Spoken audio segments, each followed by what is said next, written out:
ഇന്നത്തെ ക്ലാസ്സിൽ നമ്മൾ നോക്കുന്നത് ജാനുവരി 1 കറണ്ട് അഫയേഴ്സിൻ്റെ സെക്കൻഡ് പാർട്ടാണ്.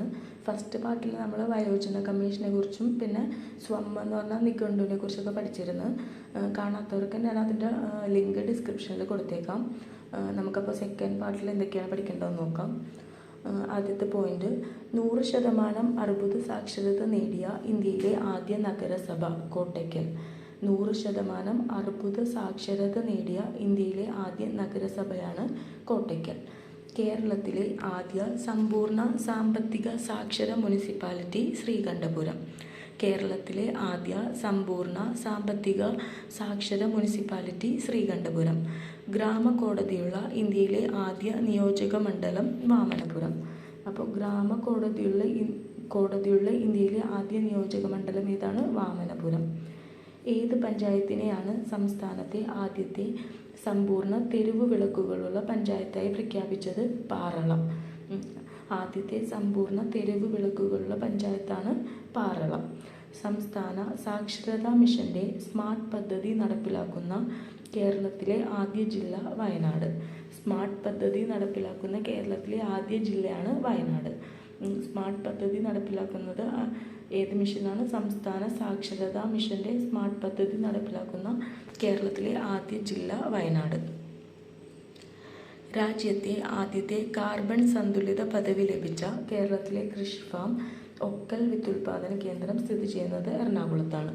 രാജ്യത്തെ ആദ്യത്തെ കാർബൺ സന്തുലിത പദവി ലഭിച്ച കേരളത്തിലെ കൃഷി ഫാമാണ് ഒക്കൽ വിത്തുൽപാദന കേന്ദ്രം സ്ഥിതി ചെയ്യുന്നത് എറണാകുളം ജില്ലയിലാണ്.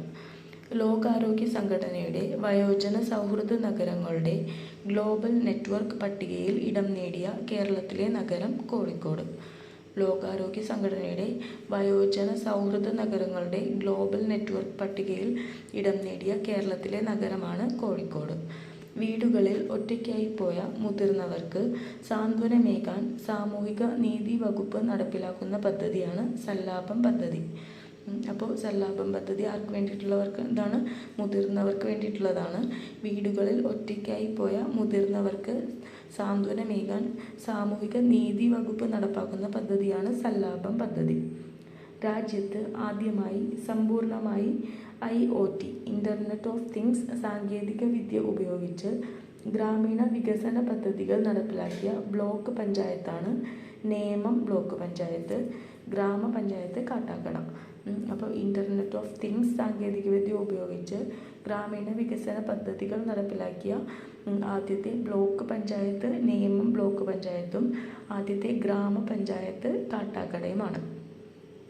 കേരളത്തിൽ ആദ്യമായി ISO അംഗീകാരം ലഭിച്ച താലൂക്ക് ഓഫീസ് ഏറനാട്. കേരളത്തിൽ ആദ്യമായി ISO അംഗീകാരം ലഭിച്ച താലൂക്ക് ഓഫീസാണ് ഏറനാട്.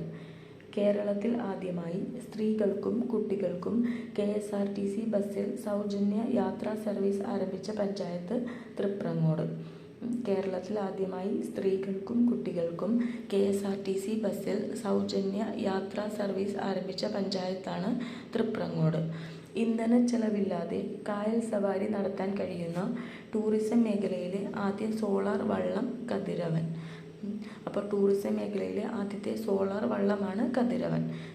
ഇന്ധന ചെലവില്ലാതെ കായൽ സവാരി നടത്താൻ കഴിയുന്ന ടൂറിസം മേഖലയിലെ ആദ്യ സോളാർ വള്ളമാണ് കതിരവൻ. അടുത്തത്, പ്രവാസികൾക്കായുള്ള രാജ്യത്തെ ആദ്യത്തെ ആരോഗ്യ അപകട ഇൻഷുറൻസ് പദ്ധതിയാണ് നോർക്ക കെയർ. പ്രവാസികൾക്കായുള്ള പദ്ധതിയാണ് നോർക്ക കെയർ. പ്രവാസികൾക്കായുള്ള ആരോഗ്യ അപകട ഇൻഷുറൻസ് പദ്ധതി. രാജ്യത്തെ തന്നെ ആദ്യത്തെ പദ്ധതിയാണ് നോർക്ക കെയർ. കേരളത്തിലെ ആദ്യ ഹൈബ്രിഡ് ഇൻ്റഗ്രേറ്റഡ് കാരവൻ പാർക്ക് നിലവിൽ വന്നത് മലമ്പുഴയിലാണ്. കേരളത്തിലെ ആദ്യ ഹൈബ്രിഡ് ഇൻ്റഗ്രേറ്റഡ് കാരവൻ പാർക്ക് നിലവിൽ വന്നത് മലമ്പുഴ. ഈ പാർക്കിൻ്റെ പേര് കവ ഇക്കോ ക്യാമ്പ് എന്നാണ്. കേരളത്തിലെ ആദ്യ അഡ്വഞ്ചർ ടൂറിസം പാർക്കും അക്കാദമിയും നിലവിൽ വരുന്നത് ശാസ്താംപാറ തിരുവനന്തപുരത്താണ്. കേരളത്തിലെ ആദ്യത്തെ അഡ്വഞ്ചർ ടൂറിസം പാർക്കും അക്കാദമിയും നിലവിൽ വരുന്നത് എവിടെയാണ്? തിരുവനന്തപുരത്തെ ശാസ്താംപാറയിലാണ്. ഇന്ത്യയിൽ ഏറ്റവും ഉയർന്ന അലൂമിനിയം നിക്ഷേപം കണ്ടെത്തിയ കാറെടുക്ക ഏത് ജില്ലയിലാണ്? കാസർഗോഡ്. അപ്പോൾ ഇന്ത്യയിൽ ഏറ്റവും ഉയർന്ന അലൂമിനിയം നിക്ഷേപം കണ്ടെത്തിയ സ്ഥലമാണ് കാറെടുക്ക. അത് കാസർഗോഡ് ജില്ലയിലാണ്. കേരളത്തിലെ ആദ്യ സ്കൈ ഡൈനിങ് ആരംഭിച്ച ജില്ല കാസർഗോഡാണ്. ബേക്കൽ ബീച്ച് പാർക്കിലാണ് ആദ്യ സ്കൈ ഡൈനിങ് ആരംഭിച്ചത്. കേരളത്തിലെ ആദ്യത്തെ സ്കൈ ഡൈനിങ് ആരംഭിച്ച ജില്ല കാസർഗോഡിലാണ്, ബേക്കൽ ബീച്ച് പാർക്ക്. അപ്പോൾ കാസർഗോഡിൽ തന്നെയാണ് ഇന്ത്യയിലെ ഏറ്റവും ഉയർന്ന അലൂമിനിയം നിക്ഷേപം കണ്ടെത്തിയത്. കാസർഗോഡിലെ കാറടുക്ക എന്ന സ്ഥലത്താണ്. ആദ്യ സ്കൈ ഡൈനിങ് ആരംഭിച്ചതും കാസർഗോഡിൽ തന്നെയാണ്. അതെവിടെയാണ്? ബേക്കൽ ബീച്ച് പാർക്കിലാണ്. ഇന്ത്യയിൽ ആദ്യമായി സർക്കാർ മേഖലയിൽ ഒറ്റ ദിവസം തന്നെ ഒരാളുടെ 3 പ്രധാന അവയവങ്ങൾ 3 പേർക്ക് മാറ്റിവെച്ച സർക്കാർ ആശുപത്രിയാണ് കോട്ടയം മെഡിക്കൽ കോളേജ്. അപ്പോൾ ഇന്ത്യയിൽ ആദ്യമായി സർക്കാർ മേഖലയിൽ ഒറ്റ ദിവസം തന്നെ ഒരാളുടെ 3 പ്രധാന അവയവങ്ങൾ 3 പേർക്ക് മാറ്റിവെച്ചു. അതെവിടെയായിരുന്നു? Kottayam medical college. അടുത്തത്, സർക്കാർ മേഖലയിൽ ശ്വാസകോശം മാറ്റിവെക്കൽ ശസ്ത്രക്രിയ നടത്തുന്ന സംസ്ഥാനത്തെ ആദ്യത്തെയും രാജ്യത്തെ 3ാമത്തെയും മെഡിക്കൽ കോളേജാണ് കോട്ടയം മെഡിക്കൽ കോളേജ്. അപ്പോൾ സർക്കാർ മേഖലയിൽ ശ്വാസകോശം മാറ്റിവെക്കൽ ശസ്ത്രക്രിയ നടത്തുന്ന സംസ്ഥാനത്തെ ആദ്യത്തെ മെഡിക്കൽ കോളേജാണ് കോട്ടയം മെഡിക്കൽ കോളേജ്. പിന്നെ രാജ്യത്തെ 3ാമത്തെ മെഡിക്കൽ കോളേജാണ് ശ്വാസകോശം മാറ്റിവെക്കൽ ശസ്ത്രക്രിയ നടത്തുന്നത്. കേരളത്തിലെ ആദ്യ ഹീമോഫീലിയ പരിചരണ കേന്ദ്രം കോട്ടയം മെഡിക്കൽ കോളേജ്. കേരളത്തിലെ ആദ്യത്തെ ഹീമോഫീലിയ പരിചരണ കേന്ദ്രം എവിടെയാണ്? കോട്ടയം മെഡിക്കൽ കോളേജിലാണ്. സംസ്ഥാനത്ത് ആദ്യമായി NABH അക്രഡിറ്റേഷൻ ലഭിച്ച സർക്കാർ medical college Kottayam medical college. കോളേജുകൾ, യൂണിവേഴ്സിറ്റികൾക്ക് കിട്ടണ NAC അക്രഡിറ്റേഷൻ പോലെ ഹോസ്പിറ്റലുകൾക്ക് കിട്ടണ അക്രഡിറ്റേഷനാണ് NABH. അതാദ്യമായി ലഭിച്ച മെഡിക്കൽ കോളേജാണ് കോട്ടയം മെഡിക്കൽ കോളേജ്. അപ്പോൾ കോട്ടയം മെഡിക്കൽ കോളേജിനെ കുറിച്ചും 4 ഫാക്റ്റാണ് നമ്മൾ പഠിച്ചത്. ഒരാളുടെ 3 പ്രധാന അവയവങ്ങൾ 3 പേർക്ക് ഒറ്റ ദിവസം തന്നെ മാറ്റിവെച്ച സർക്കാർ ആശുപത്രിയാണ് കോട്ടയം മെഡിക്കൽ കോളേജ്. പിന്നെ ശ്വാസകോശം മാറ്റിവെക്കുന്ന സംസ്ഥാനത്ത് തന്നെ ആദ്യത്തെ മെഡിക്കൽ കോളേജും ഇന്ത്യയിലെ 3ാമത്തെ മെഡിക്കൽ കോളേജുമാണ് കോട്ടയം മെഡിക്കൽ കോളേജ്. കേരളത്തിലെ ആദ്യ ഹീമോഫീലിയ പരിചരണ കേന്ദ്രവും കോട്ടയം മെഡിക്കൽ കോളേജാണ്. പിന്നെ സംസ്ഥാനത്ത് ആദ്യമായി NABH അക്രഡിറ്റേഷൻ കിട്ടിയ സർക്കാർ മെഡിക്കൽ കോളേജാണ് കോട്ടയം മെഡിക്കൽ കോളേജ്. അടുത്തത്, ഭിന്നശേഷിക്കാർക്കായുള്ള സംസ്ഥാനത്തെ ആദ്യ കമ്മ്യൂണിറ്റി റേഡിയോ കെയർ FM. ഭിന്നശേഷിക്കാർക്കായുള്ള റേഡിയോ ആണ് കെയർ FM. ഭിന്നശേഷിക്കാരായ കുട്ടികളുടെ രക്ഷിതാക്കൾക്ക് പിന്തുണയുമായി സഹമിത്ര എന്ന പേരിൽ ആപ്ലിക്കേഷൻ പുറത്തിറക്കിയ ജില്ലാ ഭരണകൂടം കോഴിക്കോടാണ്. അപ്പോൾ ഭിന്നശേഷിക്കാരായ കുട്ടികളുടെ രക്ഷിതാക്കൾക്ക് പിന്തുണ നൽകാൻ വേണ്ടി പുറത്തിറക്കിയ ആപ്ലിക്കേഷനാണ് സഹമിത്ര. അതെവിടെയാണ് പുറത്തിറക്കിയത്? കോഴിക്കോട് ജില്ലയിലാണ്. അംഗപരിമിതർക്ക് അടിയന്തര ഘട്ടങ്ങളിൽ സഹായം നൽകുന്നതിനായി സാമൂഹിക നീതി വകുപ്പ് ആരംഭിച്ച പദ്ധതിയാണ് പരിരക്ഷ. അംഗപരിമിതർക്ക് അടിയന്തര ഘട്ടങ്ങളിൽ സഹായം നൽകുന്നതിനായി സാമൂഹിക നീതി വകുപ്പ് ആരംഭിച്ച പദ്ധതിയാണ് പരിരക്ഷ. ഭൗതിക വെല്ലുവിളികളെക്കുറിച്ചും അത് നേരിടുന്നവരെക്കുറിച്ചും സമൂഹത്തിൽ വിപുലമായ അവബോധം സൃഷ്ടിക്കാനായി സാമൂഹ്യ നീതി വകുപ്പ് ആരംഭിച്ച ക്യാമ്പയിൻ അൻപ്. ഭൗതിക വെല്ലുവിളികളെക്കുറിച്ചും അത് നേരിടുന്നവരെക്കുറിച്ചും അവബോധം സൃഷ്ടിക്കാൻ വേണ്ടി സാമൂഹ്യ നീതി വകുപ്പ് ആരംഭിച്ച ക്യാമ്പയിനാണ് അൻപ്. അപ്പോൾ ഭിന്നശേഷിക്കാർക്കായിട്ടുള്ള ആദ്യത്തെ കമ്മ്യൂണിറ്റി റേഡിയോ ആണ് കെയർ FM. ഭിന്നശേഷിക്കാരായ കുട്ടികളുടെ രക്ഷിതാക്കൾക്കുള്ള പിന്തുണയ്ക്ക് വേണ്ടിയിട്ടുള്ള ആപ്പാണ് സഹമിത്ര. അത് പുറത്തിറക്കിയത് കോഴിക്കോട് ജില്ലയാണ്. പിന്നെ അംഗപരിമിതർക്ക് അടിയന്തര ഘട്ടങ്ങളിൽ സഹായം നൽകുന്നതിനായി സാമൂഹിക നീതി വകുപ്പ് ആരംഭിച്ച പദ്ധതിയാണ് പരിരക്ഷ. കോഴിക്കോട് ജില്ല പുറത്തിറക്കിയ ആപ്ലിക്കേഷൻ്റെ പേരെന്തായിരുന്നു? സഹമിത്ര. അത് ഭിന്നശേഷിക്കാരായ കുട്ടികളുടെ രക്ഷിതാക്കൾക്ക് പിന്തുണ നൽകാൻ വേണ്ടിയിട്ടാണ് സഹമിത്ര എന്ന പേരിൽ ആപ്ലിക്കേഷൻ പുറത്തിറക്കിയത്. അടുത്തത്, അംഗപരിമിതർക്ക് അടിയന്തര ഘട്ടങ്ങളിൽ സഹായം നൽകുന്നതിന് വേണ്ടിയിട്ട് ആരംഭിച്ച പദ്ധതിയാണ് പരിരക്ഷ. ഈ പദ്ധതി ആരംഭിച്ചത് സാമൂഹിക നീതി വകുപ്പാണ്. ഭൗതിക വെല്ലുവിളികളെക്കുറിച്ചും അത് നേരിടുന്നവരെക്കുറിച്ചും അവബോധം സൃഷ്ടിക്കാനായി സാമൂഹിക നീതി വകുപ്പ് തന്നെ ആരംഭിച്ച ക്യാമ്പയിനാണ് അൻപ്. കേരളത്തിൻ്റെ ആദ്യ ബാറ്ററി എനർജി സ്റ്റോറേജ് പദ്ധതി സ്ഥാപിതമാകുന്നത് എവിടെയാണ്? കാസർഗോഡിലെ മയിലാട്ടിയിലാണ്. നമ്മളിപ്പോൾ കാസർഗോഡിൽ 3 ഫാക്ട് പഠിച്ചിരുന്നു. ഇന്ത്യയിലെ ഏറ്റവും ഉയർന്ന അലൂമിനിയം നിക്ഷേപം കണ്ടെത്തിയ കാറടുക്ക കാസർഗോഡിലാണ്. പിന്നെ കേരളത്തിലെ ആദ്യത്തെ സ്കൈ ഡൈനിങ് ആരംഭിക്കുന്നതും കാസർഗോഡ് ജില്ലയിലെ ബേക്കൽ ബീച്ച് പാർക്കിലാണ്. ഇപ്പോൾ പഠിച്ചത് കേരളത്തിൻ്റെ ആദ്യ ബാറ്ററി എനർജി സ്റ്റോറേജ് പദ്ധതി സ്ഥാപിതമാകുന്നത് കാസർഗോഡിലെ മയിലാട്ടിയിലാണ്. കേരളത്തിലെ ആദ്യ ഭിന്നശേഷി സൗഹൃദ ഇൻഡോർ സ്റ്റേഡിയം നിലവിൽ വരുന്നത് ഒറ്റപ്പാലത്ത്. കേരളത്തിലെ ആദ്യത്തെ ഭിന്നശേഷി സൗഹൃദ ഇൻഡോർ സ്റ്റേഡിയം നിലവിൽ വരുന്നത് എവിടെയാണ്? Ottapalam. 2024 centre for water resources development and management CWRDM നടത്തിയ പഠനങ്ങളുടെ അടിസ്ഥാനത്തിൽ കേരളത്തിൽ ഔദ്യോഗികമായി കാർബൺ സന്തുലിത പദവി ലഭിച്ച ആദ്യ വീട് മേട സ്ഥിതി ചെയ്യുന്നത് വേങ്ങേരി, കോഴിക്കോടിലാണ്. അപ്പോൾ CWRDM centre for water resources development and management നടത്തിയ പഠനങ്ങളുടെ അടിസ്ഥാനത്തിൽ കേരളത്തിൽ ഔദ്യോഗികമായി കാർബൺ സന്തുലിത പദവി ലഭിച്ച ആദ്യ വീടാണ് മേട. അത് സ്ഥിതി ചെയ്യുന്നത് കോഴിക്കോട് വേങ്ങേരിയിലാണ്. കേരള കാർഷിക സർവകലാശാല പഴങ്ങളിൽ നിന്ന് ഉൽപ്പാദിപ്പിച്ച സംസ്ഥാനത്തിൻ്റെ സ്വന്തം വൈൻ ബ്രാൻഡാണ് നിള. അപ്പോൾ നിള ഉൽപ്പാദിപ്പിച്ചത് എവിടെയാണ്? കേരള കാർഷിക സർവകലാശാല പഴങ്ങളിൽ നിന്ന് ഉൽപ്പാദിപ്പിച്ച കേരളത്തിൻ്റെ സ്വന്തം വൈൻ ബ്രാൻഡാണ് നിള.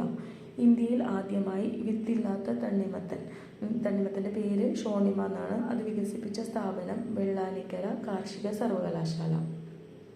അപ്പോൾ വെള്ളാനിക്കര കാർഷിക സർവകലാശാല വികസിപ്പിച്ച തണ്ണിമത്തൻ ഇനമാണ് ഷോണിമ. അതിൻ്റെ പ്രത്യേകത എന്താണ്? വിത്തില്ലാത്ത തണ്ണിമത്തൻ ഇനമാണ് ഷോണിമ. അടുത്തത് കുട്ടനാട്ടിലെ മാങ്കൊമ്പ് MS സ്വാമിനാഥൻ നെല്ല് ഗവേഷണ കേന്ദ്രം വികസിപ്പിച്ച പുതിയ നെൽവിത്തുകളാണ് പുണ്യ ആദ്യ. അപ്പോൾ കുട്ടനാട്ടിലെ മങ്കൊമ്പ് MS സ്വാമിനാഥൻ നെല്ല് ഗവേഷണ കേന്ദ്രം വികസിപ്പിച്ച നെൽവിത്തുകൾ ഏതൊക്കെയാണ്? പുണ്യ ആദ്യ. നേരത്തെ പറഞ്ഞ തണ്ണിമത്തൻ്റെ ഇനമാണ് ഷോണിമ. അത് വിത്തില്ലാത്ത തണ്ണിമത്തൻ്റെ ഇനമാണ് ഷോണിമ. അത് വികസിപ്പിച്ച സ്ഥാപനം വെള്ളാനിക്കര കാർഷിക സർവകലാശാലയാണ്. കുട്ടനാട്ടിലെ മങ്കൊമ്പ് MS സ്വാമിനാഥൻ നെല്ല് ഗവേഷണ കേന്ദ്രം വികസിപ്പിച്ചത് 2 നെൽവിത്തുകളാണ്. അതാണ് പുണ്യ ആദ്യ. മങ്കൊമ്പിലെ നെല്ല് ഗവേഷണ കേന്ദ്രത്തിൽ നിന്നും പുറത്തിറക്കുന്ന ആദ്യത്തെ വെള്ള അരിയോട് കൂടിയ നെല്ലിനമാണ് ആദ്യ MO24. അപ്പോൾ പുണ്യ ആദ്യ എന്ന് പറയുന്നത് നെൽവിത്തുകളുടെ ഇനമാണ്. അത് വികസിപ്പിച്ചത് മങ്കൊമ്പ് MS സ്വാമിനാഥൻ നെല്ല് ഗവേഷണ കേന്ദ്രത്തിലാണ്.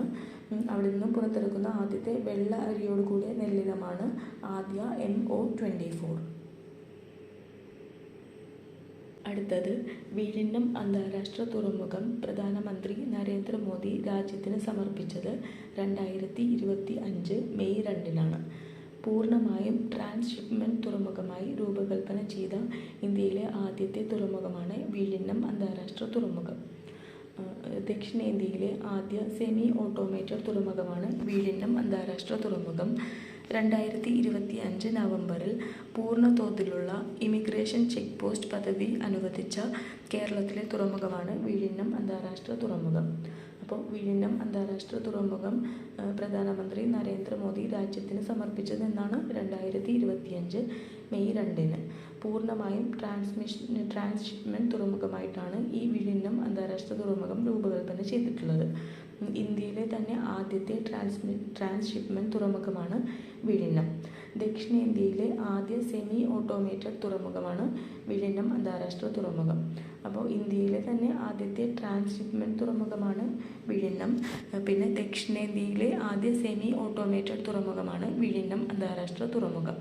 2025 മെയ് 2-നാണ് ഇത് നരേന്ദ്രമോദി രാജ്യത്തിന് സമർപ്പിച്ചത്. 2025 നവംബറിൽ ഇതിന് ഇമിഗ്രേഷൻ ചെക്ക് പോസ്റ്റ് പദവി അനുവദിച്ചു. അപ്പോൾ 2025 നവംബറിൽ പൂർണ്ണ തോതിലുള്ള ഇമിഗ്രേഷൻ ചെക്ക് പോസ്റ്റ് പദവി അനുവദിച്ച കേരളത്തിലെ തുറമുഖമാണ് വിഴിഞ്ഞം അന്താരാഷ്ട്ര തുറമുഖം. കോഴിക്കോട് ജില്ലയിൽ സ്ഥിതി ചെയ്യുന്ന ഇന്ത്യൻ സുഗന്ധവിള ഗവേഷണ സ്ഥാപനം വികസിപ്പിച്ചെടുത്ത അത്യുൽപാദന ശേഷിയുള്ളതും പ്രത്യേക സുഗന്ധം ഉള്ളതുമായ മഞ്ഞൾ ഇനമാണ് IISR സൂര്യ. അപ്പോൾ കോഴിക്കോട് ജില്ലയിൽ സ്ഥിതി ചെയ്യുന്ന IISR ഇന്ത്യൻ സുഗന്ധവിള ഗവേഷണ സ്ഥാപനം വികസിപ്പിച്ച മഞ്ഞൾ ഇനമാണ് IISR സൂര്യ. നമ്മളപ്പോൾ നേരത്തെ ഒരു തണ്ണിമത്തൻ്റെ ഇനം പഠിച്ചിരുന്നു. അതിൻ്റെ പേരാണ് ഷോണിമ. പിന്നെ നെൽവിത്തിൻ്റെ ഇനമായിരുന്നു പുണ്യം ആദ്യം. ഇത് ISSR സൂര്യ എന്നാണ്. മഞ്ഞളിൻ്റെ ഇനമാണ് ISSR സൂര്യ. ആൾക്കൂട്ടം എത്ര വലുതായാലും അവരെ നിർമ്മിത ബുദ്ധിയിൽ പ്രവർത്തിക്കുന്ന ക്യാമറയിലൂടെ നിരീക്ഷിച്ച് അസ്വാഭാവിക നീക്കങ്ങൾ വിലയിരുത്തി ദുരന്തങ്ങൾ തടയാൻ സഹായിക്കുന്ന പദ്ധതി തയ്യാറാക്കിയ സ്ഥാപനമാണ് NIT Kozhikode, national institute of technology Kozhikode. അപ്പോൾ ആൾക്കൂട്ടം എത്ര വലുതായാലും അവരെ AI പ്രവർത്തിക്കുന്ന ക്യാമറയിലൂടെ നിരീക്ഷിച്ച് അസ്വാഭാവിക നീക്കങ്ങൾ വിലയിരുത്തി ദുരന്തങ്ങൾ തടയാൻ സഹായിക്കുന്ന പദ്ധതി തയ്യാറാക്കിയ സ്ഥാപനമാണ് national institute of technology Kozhikode. അടുത്തത്, നാസയും ISROയും സംയുക്തമായി നിർമ്മിച്ച് ശ്രീഹരിക്കോട്ടയിലെ സതീഷ് ധവാൻ ബഹിരാകാശ കേന്ദ്രത്തിൽ നിന്ന് GSLV F-16 ഉപയോഗിച്ച് വിക്ഷേപിച്ച ലോകത്തിലെ ആദ്യ റഡാർ ഇമേജിംഗ് സാറ്റലൈറ്റായ നിസാർ പദ്ധതിയുടെ മിഷൻ ഡയറക്ടറാണ് തോമസ് കുര്യൻ. അപ്പോൾ നിസാർ പദ്ധതി എന്ന് പറഞ്ഞാൽ ലോകത്തിലെ തന്നെ ആദ്യ റഡാർ ഇമേജിംഗ് സാറ്റലൈറ്റാണ് നിസാർ. ഇത് വികസിപ്പിച്ചത് ISROയും നാസയും കൂടി സംയുക്തമായിട്ടാണ്. അതെവിടെ നിന്നാണ് വിക്ഷേപിച്ചത്? ശ്രീഹരിക്കോട്ടയിലെ സതീഷ് ധവാൻ സ്പേസ് സെൻറ്ററിൽ നിന്നാണ് വിക്ഷേപിച്ചത്. GSLV F-16 ഉപയോഗിച്ചാണ് ഇത് വിക്ഷേപിച്ചത്. അടുത്തത്, കേരളത്തിൻ്റെ സ്വന്തം ഇൻ്റർനെറ്റായ K-ഫോണിൻ്റെ ഭാഗ്യചിഹ്നം ഫിബോ എന്ന കടുവ. അപ്പോൾ K-ഫോണിൻ്റെ ഭാഗ്യചിഹ്നമാണ് ഫിബോ കടുവ. കേൾവി പരിമിതിയുള്ള കുട്ടികൾക്ക് ഭാഷാ പഠനം എളുപ്പമാക്കാൻ പ്രത്യേക പാഠപുസ്തകം തയ്യാറാക്കിയ സംസ്ഥാനമാണ് കേരളം. കേൾവി പരിമിതിയുള്ള കുട്ടികൾക്ക് ഭാഷാ പഠനം എളുപ്പമാക്കാൻ പ്രത്യേക പാഠപുസ്തകം തയ്യാറാക്കിയ സംസ്ഥാനം കേരളമാണ്. വിദ്യാകിരണം മിഷൻ പ്രസിദ്ധീകരിച്ച 1-ാം ക്ലാസ്സിലെ കുട്ടികളുടെ ഡയറി കുറിപ്പുകളും രക്ഷിതാക്കളുടെയും അധ്യാപകരുടെയും അനുഭവക്കുറിപ്പുകളും ഉൾക്കൊള്ളുന്ന ബഹുമാനപ്പെട്ട വിദ്യാഭ്യാസ തൊഴിൽ വകുപ്പ് മന്ത്രി വി ശിവൻകുട്ടി എഡിറ്ററായി തയ്യാറാക്കിയ പുസ്തകമാണ് കുരുന്നെഴുത്തുകൾ. അപ്പോൾ കുരുന്നെഴുത്തുകൾ എന്ന പുസ്തകത്തിൻ്റെ എഡിറ്റർ ആരായിരുന്നു? വിദ്യാഭ്യാസ തൊഴിൽ മന്ത്രിയായ മന്ത്രി വി ശിവൻകുട്ടിയാണ്. വിദ്യാകിരണം മിഷൻ പ്രസിദ്ധീകരിച്ച പുസ്തകമാണ് കുരുന്നെഴുത്തുകൾ. ഹരിത കേരള മിഷൻ പുറത്തിറക്കിയ പുസ്തകം മികവാർന്ന പച്ചത്തുരുത്തുകൾ. അപ്പോൾ ഹരിത കേരള മിഷൻ പുറത്തിറക്കിയ പുസ്തകമാണ് മികവാർന്ന പച്ചത്തുരുത്തുകൾ. കുരുന്നെഴുത്തുകൾ പുറത്തിറക്കിയത് വിദ്യാകരണം മിഷനാണ് പ്രസിദ്ധീകരിച്ചത് കുരുന്നെഴുത്തുകൾ. അതിൻ്റെ എഡിറ്റർ മന്ത്രി വി ശിവൻകുട്ടിയായിരുന്നു. അതിൻ്റെ ഉള്ളടക്കം എന്താണ്? 1-ാം ക്ലാസ്സിലെ കുട്ടികളുടെ ഡയറി കുറിപ്പുകളും രക്ഷിതാക്കളുടെയും അധ്യാപകരുടെയും അനുഭവക്കുറിപ്പുകളുമാണ് ഇതിൽ ഉൾക്കൊള്ളുന്നത്. ഹരിത കേരള മിഷൻ പുറത്തിറക്കിയ പുസ്തകമാണ് മികവാർന്ന പച്ചത്തുരുത്തുകൾ. സംഗീതജ്ഞ MS സുബ്ബലക്ഷ്മിയുടെയും ഭർത്താവ് ത്യാഗരാജൻ സദാശിവത്തിൻ്റെയും ജീവിതത്തെപ്പറ്റി കവി BK ഹരിനാരായണൻ രചിച്ച പുസ്തകമാണ് Shivam Shubham the biography of a couple. അപ്പോൾ ഈ പുസ്തകം രചിച്ചത് BK ഹരിനാരായണനാണ്. ഇത് ആരെക്കുറിച്ചായിരുന്നു? MS സുബ്ബലക്ഷ്മിയും അവരുടെ ഭർത്താവായ ത്യാഗരാജൻ സദാശിവത്തിനെയും കുറിച്ചുള്ള ജീവിതത്തെ പറ്റിയുള്ള ബുക്കാണ് Shivam Shubham the biography of a couple. ഇത് എഴുതിയത് BK ഹരിനാരായണൻ. അടുത്തത്, ഏത് പ്രശസ്ത എഴുത്തുകാരിയുടെ ഓർമ്മ പുസ്തകമാണ് Mother Mary comes to me?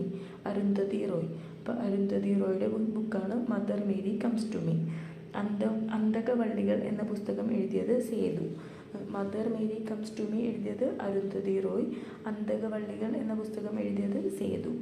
2024 മികച്ച ഇംഗ്ലീഷ് പുസ്തകത്തിനുള്ള ഗ്രേസ് ആബട്ട് ബുക്ക് പ്രൈസ് ലഭിച്ച contested childhoods caste and education in colonial Kerala എന്ന പുസ്തകം എഴുതിയതാരാണ്? ഡോക്ടർ ദിവ്യ കണ്ണൻ. അപ്പോൾ ബുക്കിൻ്റെ പേരെന്താണ്? Contested childhoods caste and education in colonial Kerala. ഇതിന് 2024 മികച്ച ഇംഗ്ലീഷ് പുസ്തകത്തിനുള്ള ഗ്രേസ് ആബട്ട് ബുക്ക് പ്രൈസ് ലഭിച്ചിട്ടുണ്ട്. അത് എഴുതിയത് ഡോക്ടർ ദിവ്യ കണ്ണൻ. ഇടശ്ശേരിക്കാറ് എന്ന പുസ്തകം എഴുതിയത് KP രാമനുണ്ണി. അപ്പോൾ KP രാമനുണ്ണിയുടെ പുസ്തകമാണ് ഇടശ്ശേരിക്കാറ്. സേതു എഴുതിയ പുസ്തകത്തിൻ്റെ പേരാണ് അന്തകവള്ളികൾ. അരുന്ധതി റോയുടെ ബുക്കാണ് Mother Mary comes to me. വള്ളത്തോളിനെ പ്രമേയമാക്കി നിർനിമേഷമായി നിൽക്ക എന്ന നോവൽ രചിച്ചത് അനിൽ വള്ളത്തോൾ. അപ്പോൾ വള്ളത്തോളിനെ പ്രമേയമാക്കി നിർനിമേഷമായി നിൽക്ക എന്ന നോവൽ രചിച്ചതാരാണ്? അനിൽ വള്ളത്തോൾ. പത്രാധിപരായും എഴുത്തുകാരനായും തലമുറകളെ പ്രചോദിപ്പിച്ച MT വാസുദേവൻ നായരെക്കുറിച്ച് സുഭാഷ് ചന്ദ്രൻ എഴുതിയ പുസ്തകമാണ് എംറ്റിത്തം. അപ്പോൾ എംറ്റിത്തം എന്ന ബുക്ക് എഴുതിയതാരാണ്? സുഭാഷ് ചന്ദ്രനാണ്. അതിൽ MT വാസുദേവൻ നായരെക്കുറിച്ചാണ് പറയുന്നത്. വള്ളത്തോളിനെ പ്രമേയമാക്കി അനിൽ വള്ളത്തോൾ രചിച്ച നോവലാണ് നിർനിമേഷമായി നിൽക്കാം. മാധവിക്കുട്ടിയുടെ ജീവചരിത്രം മാധവിക്കുട്ടി കടലിൻ്റെ നിറങ്ങൾ എന്ന പേരിൽ രചിച്ചത് ഡോക്ടർ ആശ കെ. മാധവിക്കുട്ടിയുടെ ജീവചരിത്രമായ മാധവിക്കുട്ടി കടലിൻ്റെ നിറങ്ങൾ എന്ന പുസ്തകം രചിച്ചത് ഡോക്ടർ ആശ കെ. കരുവന്നൂർ എന്ന ചെറുകഥാസമാഹാരം എഴുതിയതാരാണ്? ടി പത്മനാഭൻ. കരുവന്നൂർ എന്ന ചെറുകഥാസമാഹാരം എഴുതിയത് ടി പത്മനാഭൻ. ഗാസയിലെ കുട്ടികൾ എന്ന ചെറുകഥ എഴുതിയത് ടി പത്മനാഭൻ തന്നെയാണ്. കരുവന്നൂറും ഗാസയിലെ കുട്ടികൾ എന്ന ചെറുകഥ എഴുതിയത് ടി പത്മനാഭൻ. മനുഷ്യബന്ധങ്ങളെയും അതിജീവനത്തെയും കുറിച്ചുള്ള ചൂരൽമല എന്ന പുസ്തകത്തിൻ്റെ രചയിതാവ് UK കുമാരൻ. അപ്പോൾ ചൂരൽമല എന്ന പുസ്തകം രചിച്ചത് UK കുമാരൻ. ടി പത്മനാഭൻ എഴുതിയ ചെറുകഥാ സമാഹാരങ്ങളാണ് കരുവന്നൂർ, പിന്നെ ഗാസയിലെ കുട്ടികൾ. മൾബറി എന്നോട് നിന്റെ സോർബയെക്കുറിച്ച് പറയൂ എന്ന പുസ്തകത്തിൻ്റെ രചയിതാവ് ബെന്യാമിൻ. മൾബറി എന്നോട് നിന്റെ സോർബയെക്കുറിച്ച് പറയൂ എന്ന പുസ്തകത്തിൻ്റെ രചയിതാവ് ബെന്യാമിൻ. ഏഞ്ചൽ മേരിയിലേക്ക് 100 ദിവസം എന്ന നോവൽ എഴുതിയത് M മുകുന്ദൻ. ഏഞ്ചൽ മേരിയിലേക്ക് 100 ദിവസം എന്ന നോവൽ എഴുതിയത് M മുകുന്ദൻ. ബെന്യാമിൻ രചിച്ച പുസ്തകത്തിൻ്റെ പേരെന്തായിരുന്നു? മൾബറി എന്നോട് നിന്റെ സോർബയെക്കുറിച്ച് പറയൂ. കലാച്ചി എന്ന നോവൽ എഴുതിയത് KR മീര. കലാച്ചി എന്ന നോവൽ എഴുതിയതാരാണ്? KR മീര. KR മീരയുടെ നോവലാണ് കലാച്ചി. EP ജയരാജൻ്റെ ആത്മകഥയുടെ പേരാണ് ഇതാണെൻ്റെ ജീവിതം. ഇതാണെൻ്റെ ജീവിതം എന്നത് ആരുടെ ആത്മകഥയാണ്? EP ജയരാജൻ. കേരളത്തിലെ ആദ്യത്തെ AI വിദ്യാർത്ഥി റോബോട്ടാണ് മിയ. കേരളത്തിലെ ആദ്യത്തെ AI വിദ്യാർത്ഥി റോബോട്ട് മിയ. രാജ്യത്ത് ആദ്യമായി സ്കൂളിൽ തൊഴിൽ പഠനത്തിന് പുസ്തകങ്ങൾ തയ്യാറാക്കിയ സംസ്ഥാനം കേരളം. രാജ്യത്ത് ആദ്യമായി സ്കൂളിൽ തൊഴിൽ പഠനത്തിന് പുസ്തകങ്ങൾ തയ്യാറാക്കിയ സംസ്ഥാനമാണ് കേരളം. 2026-27 അധ്യയന വർഷം മുതൽ പ്രീ പ്രൈമറി വിദ്യാഭ്യാസം 3 വർഷം ആക്കുവാൻ തീരുമാനിച്ച സംസ്ഥാനം കേരളം. അപ്പോൾ രാജ്യത്ത് ആദ്യമായി സ്കൂളിൽ തൊഴിൽ പഠനത്തിന് പുസ്തകങ്ങൾ തയ്യാറാക്കിയ സംസ്ഥാനം കേരളമാണ്. പിന്നെ 2026-27 അധ്യയന വർഷം മുതൽ പ്രീ പ്രൈമറി വിദ്യാഭ്യാസം 3 വർഷം ആക്കുവാൻ തീരുമാനിച്ച സംസ്ഥാനവും കേരളമാണ്. 2026-27 അധ്യയന വർഷം മുതൽ 1-ാം ക്ലാസ്സിലേക്കുള്ള പ്രവേശനത്തിന് വയസ്സ് 6 ആക്കുവാൻ തീരുമാനിച്ച സംസ്ഥാനം കേരളം. 2026-27 വർഷത്തിൽ പ്രീ പ്രൈമറി വിദ്യാഭ്യാസം 3 വർഷം ആക്കുവാൻ തീരുമാനിച്ച സംസ്ഥാനം കേരളമാണ്. പിന്നെ 1-ാം ക്ലാസ്സിലേക്കുള്ള പ്രവേശനത്തിന് 6 വയസ്സാക്കുവാൻ തീരുമാനിച്ച സംസ്ഥാനവും കേരളമാണ്. ബേപ്പൂർ അഴീക്കൽ തീരത്തിന് സമീപം തീപിടിച്ച് അപകടത്തിൽപ്പെട്ട ചരക്ക് കപ്പലാണ് MV വാൻഹായ് 503. ബേപ്പൂർ അഴീക്കൽ തീരത്തിന് സമീപം തീപിടിച്ച് അപകടത്തിൽപ്പെട്ട ചരക്ക് കപ്പലാണ് MV വാൻഹായ് 503. അടുത്തിടെ കൊച്ചി സന്ദർശിച്ച അന്താരാഷ്ട്ര ആഡംബര കപ്പലാണ് സെലിബ്രിറ്റി മില്ലേനിയം. അടുത്തിടെ കൊച്ചി സന്ദർശിച്ച അന്താരാഷ്ട്ര ആഡംബര കപ്പൽ സെലിബ്രിറ്റി മില്ലേനിയം. അടുത്തിടെ കൊച്ചി തുറമുഖത്ത് നങ്കൂരമിട്ട കടലിൽ ഒഴുകുന്ന സർവകലാശാല എന്നറിയപ്പെടുന്ന കപ്പൽ MV വേൾഡ് ഒഡീസി. അപ്പോൾ കടലിൽ ഒഴുകുന്ന സർവകലാശാല എന്നറിയപ്പെടുന്ന കപ്പലാണ് MV World Odyssey. 2025 May 24 Kochi തീരത്തിന് സമീപം അപകടത്തിൽപ്പെട്ട ലൈബീരിയൻ കപ്പലിൻ്റെ പേരാണ് MSC എൽസ 3. അപ്പോൾ അപകടത്തിൽപ്പെട്ട ലൈബീരിയൻ കപ്പലിൻ്റെ പേര് MSC എൽസ 3 ആണ്. കൊച്ചി തീരത്തിന് സമീപമാണ് അപകടത്തിൽപ്പെട്ടത്. എപ്പോഴാണ്? 2025 മെയ് 24. MSC എൽസ 3 എന്നത് ലൈബീരിയൻ കപ്പലാണ്. വാർത്തകളിൽ നിറഞ്ഞു നിന്ന ലോകത്തിലെ ഏറ്റവും വലിയ ഷിപ്പിംഗ് കമ്പനികളിൽ ഒന്നായ MSCയുടെ ആസ്ഥാനം ജനീവ. അപ്പോൾ ഏറ്റവും വലിയ ഷിപ്പിംഗ് കമ്പനികളിൽ ഒന്നാണ് MSC. മെഡിറ്ററേനിയൻ ഷിപ്പിംഗ് കമ്പനിയാണ് MSC എന്ന് പറയുന്നത്. അതിൻ്റെ ആസ്ഥാനം സ്വിറ്റ്സർലൻഡിലെ ജനീവയിലാണ്.